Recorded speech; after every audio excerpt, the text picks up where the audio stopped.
ሰላም ጤና ይስጥልኝ ውድና የተከበራችሁ የዩቲዩብ ቻናል ተከታታዮች እንደምን አላችሁ? የሰዓቱን አጫጭርና ወሳኝ መረጃ ይዤላችሁ ቀርቤያለሁ። እስከ መረጃው ፍጻሜ ድረስ አብራችሁን ቆዩ።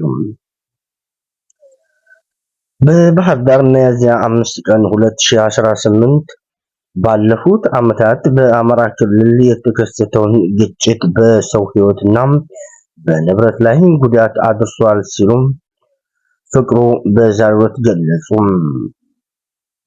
በትምህርት ቤቶች፣ በጤና ተቋማትና በሌሎች መሰረተ ልማቶች ላይ የደረሰው ውድመትም የክልሉን የልማት ጉዞ ወደ ኋላ እየጎተተው ይገኛል ሲሉም ገልጸዋል።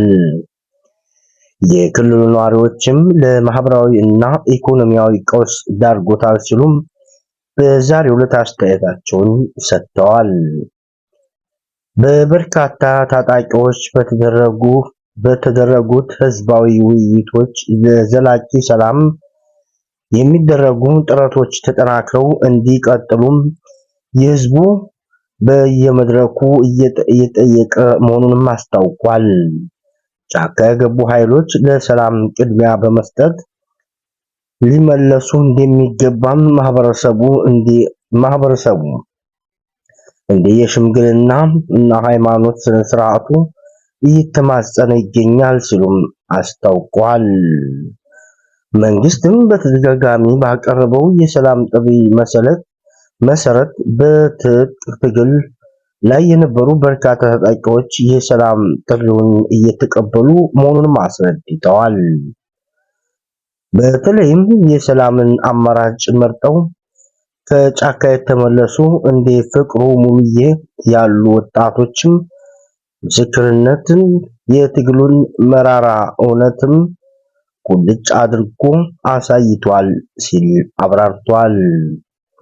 ፍቅሩ ሙሉዬ እንደተናገረው አሁን ያለው የታጣቂዎች እንቅስቃሴ ክልሉን በኢኮኖሚ እያደቀቀውና በድህነት እንዲኖር እያደረገ ነውም ብሏል። እኔም በተሳሳተ መንገድ ወደ ትግል ገብቼ ነበር የሚለው ፍቅሩ አሁን ግን ያለውን እንቅስቃሴ ለህዝብ የማይበጅ መሆኑን የሰላም አማራጭን ተቀብዬ ወደ መንግስት ገብቻለሁ ሲል አስታውቋል። ህዝብ በስቃይ ሊኖር እንደማይገባው አውቃለሁ ያለው ፍቅሩ ጦርነት ለማንም አይበጅም፣ በክልሉ ላለው ግጭት ህዝብ እየተደበደበና ማህበራዊ ቀውስም እየተባባሰ መቆየቱን ጠቁሟል። ይህ እንዲቆምና የህዝብ እፎይታ እንዲያገኝም ታጣቂዎች በሙሉ ወደ ሰላም መመለስ አለባቸው ነው ያሉት።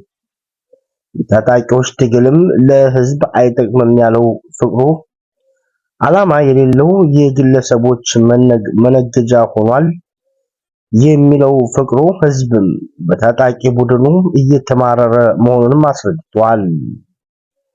ጧት እህል አምጣ ማታ ብር ክፈል እየተባለ ለስቃይ መዳረጉንም አስረድቷል። በጫካ ያሉ አካላትም መንግስት የዘረጋውን የሰላም አማራጭ በመቀበል ወደ ሰላም መምጣት እንደሚገባቸውም ተናግሯል። መረጃውን ከአማራ ሚዲያ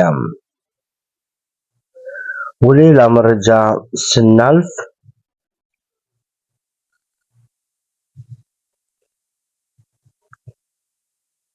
በጠቅላይ ሚኒስትር አብይ አህመድ ከኢትዮጵያ ብሮድካስቲንግ ኮርፖሬሽን ጋር በመተባበር ባደረጉት የሁለትዮሽ ክፍሎች ቃለ ምልልስም የኢትዮጵያ አዲሱ ዘመን የኢንዱስትሪ መስፋፋትን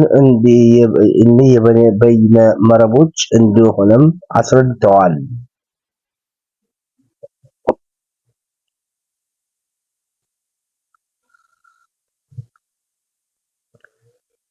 በሌላ ዜና በባህር ዳር ሚያዝያ 5 ቀን 2018 ዓለም አቀፍ ነዳጅ ገበያ በመቀያየሩ ምክንያት በትራንስፖርት ታሪፍና በሸማቾች ማህበረሰብ ላይ ጫና እያሳደረ መሆኑን አስታውቋል። የኢትዮጵያ መንግስት ከነዳጅ ጥገኝነት ለመውጣትና ለችግሩ ዘላቂ መፍትሄ ለመስጠት ተሽከርካሪዎችን ከነዳጅ ወደ ተፈጥሮ ጋዝ እናም ወደ ኤሌክትሪክ ኃይል የማሸጋገር ስራ እየሰራ መሆኑንም አስታውቋል።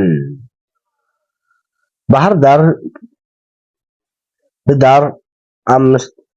ዳር ፖሊ ቴክኒክ ኮሌጅ የአውቶማቲክ ትምህርት ክፍል ኢንቨስትመንት እናም የትራንስፖርት ቴክኖሎጂ ማሰልጠኛ ማዕከል ቡድን መሪ ሙስጠፋ አደም እንደገለጹትም ይህ የሙከራ ፕሮጀክት በአዲስ አበባ ከተማ በህዝብ ትራንስፖርት ተሽከርካሪዎች ላይ ተግባራዊ መሆኑንም አስረድተዋል። ሂደቱም ነባር ሞተሮችን ሳይቀይሩ የጋዝ ሲሊንደርን የግፊት መቆጣጠሪያና የጋዝ ረጪ መግጠም የሚያከናውን መሆኑንም አስረድተዋል። ቴክኖሎጂያዊ እርምጃው ሀገሪቱ ለነዳጅ ግዥ የምታወጣውን ከፍተኛ የውጭ ምንዛሪ የሚታደግ እንደሆነም አስረድተዋል። በተለይም እድሜ ጠገብ ተሽከርካሪዎች ያላቸው መዋቅር ለዚህ ሽግግር ምቹ በመሆኑ የአገልግሎት ዘመናቸውን ለማራዘም እንደ ትልቅ እድል እንደሚታይ ነው የጠቆሙት። ወደ አማራጭ ኃይል ምንጮች የሚያደርገው ጉዞ ከኢኮኖሚያዊ ተጠቃሚ ባሻገርም ኢትዮጵያ የያዘችውን የአረንጓዴ ኢኮኖሚ ግንባታ ግብ የሚያፋጥንና የአየር ብክለትን ከፍተኛ ሁኔታ የሚቀንስ መሆኑን አስረድተዋል። የኤሌክትሪክ ተሽከርካሪዎችም ምንም አይነት የጭስ ልቀት የሌላቸው መሆኑንና የጋዝ አማራጮችም ከነዳጅ ጋር ሲነጻጸር እጅግ አነስተኛ በካይ ጋዞችን የሚለቅ መሆኑ ለአካባቢ ጥበቃ የላቀ ፋይዳ አለውም ብለዋል። ይሁን እንጂ ይህንን የቴክኖሎጂ ሽግግር ውጤታማና ዘላቂ ለማድረግም በመንግስትና በግሉ ዘርፍ በኩል ሊታለፍ የማይገባ ጉዳዮች መሆናቸውንም አስረድቷል። የኃይል መሙያ ጣቢያዎችን በስፋት መገንባት፣ የመለዋወጫ ዕቃዎችን ማቅረብና ቴክኖሎጂውን የሚጠግኑ ባለሙያዎችን ማሰልጠን የሂደቱ ወሳኝ መፍትሄዎች መሆናቸውንም አስታውቋል። የቴክኒክ እና ሙያ ተቋማትን ስርዓት ትምህርታቸውን በማሻሻል ብቁ የሰው ኃይል ማፍራት ላይ ሊያተኩሩ እንደሚገባም አብራርቷል። በተጨማሪም የመንግስት ለዘርፉ አስፈላጊውን ድጎማና ማበረታቻ በማድረግም የሚዲያዎችንም ማህበረሰቡ ዘንድ ያለውን ስጋት በመቅረፍ ረገድም በቅንጅት መስራት እንደሚገባቸውም አስረድቷል። የነዳጅ እጥረትን ዘላቂነት መፍትሄ ለማድረግ የተጀመረውን ጉዞ ለሀገር ኢኮኖሚና ለተጠቃሚው ህዝብ እፎይታን ያመጣል ተብሎ እንደሚጠበቅም አስረድተዋል። ዜናውን ያገኘነው ከአማራ ሚዲያ።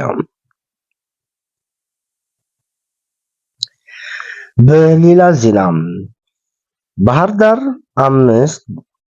ዳር ሚያዝያ 5 ቀን 2018 በጎንደር ከተማ አካባቢ አንቃሽ በተባለ ቦታ ታጥቀው ሲንቀሳቀሱ የነበሩ የጽንፈኛው ቡድን አባላት ከነትጥቃቸው